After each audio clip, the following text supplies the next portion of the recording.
বিয়ের আগে রান্নাবান্নার প্রতি আমার কোনো আগ্রহই ছিল না। শুধুমাত্র ডিম ভাজি, ডাল রান্না এগুলোই আমি পারতাম আর ভাত।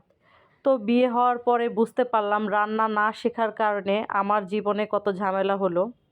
তো আমি যখনই বাবার বাড়িতে যেতাম, আমার হাসব্যান্ড সবসময় বলতো, "তুমি রান্না শিখে তারপরে বাসায় আসবা।" তো আমি প্রতিবারই আমার মায়ের কাছে যেতাম। তো যাওয়ার পরে আমার মা যখনই রান্না করতো, তখনই আমার মনে হতো যে রান্নাটা আমি পরের বার এসে শিখব।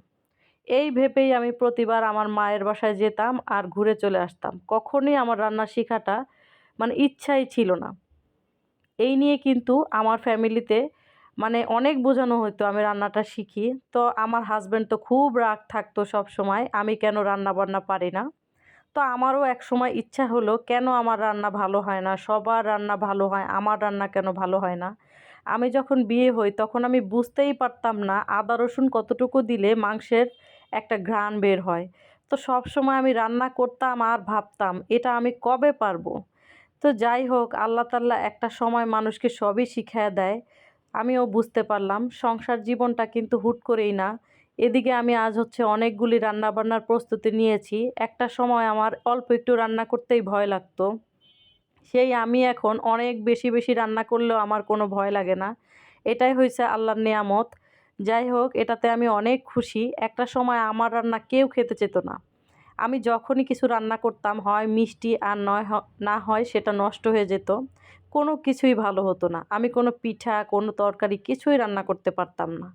এমনও দিন গিয়েছে রান্নার জন্য আমার বাসায় ঝগড়া হয়েছে। কিন্তু তারপরেও আমি কেন যেন রান্না শিখতেই পারি নাই।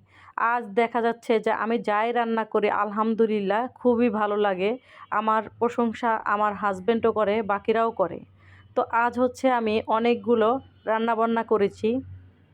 এই রান্নাগুলো কিন্তু আমার মা আসার জন্য আমি করেছি। যাই হোক, আমি কিন্তু এত ভালো রান্না শিখেছি, মোটামুটি রান্না ভালোই পারি। যাই হোক, নিজেরটা নিজের বলতে হয় না, তারপরেও বলছি। কিন্তু আমার বাবা-মাকে কিন্তু আমি রান্না করে খাওয়াতে পারি না।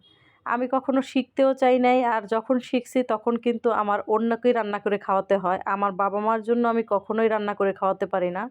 আমি যখনই ওনাদের বাসায় যাই তখনই আমার মনে হয় যে আমি তো বেড়াতে এসেছি, আমি কেন রান্না করব? তো আজ আমার মা অনেকদিন পরে আমার বাসায় বেড়াতে আসে। তো তার জন্য আমি আজ অনেক স্পেশাল, স্পেশাল রান্না করি। আমি আমার মাকে বললাম যে, "মা, আমি তোমার জন্য আজ ফ্রাইড রাইস আর চিলি চিকেন করব।" আমার মা তো সেই খুশি যে আমি তাকে এত ভালো কিছু রান্না করে খাওয়াবো।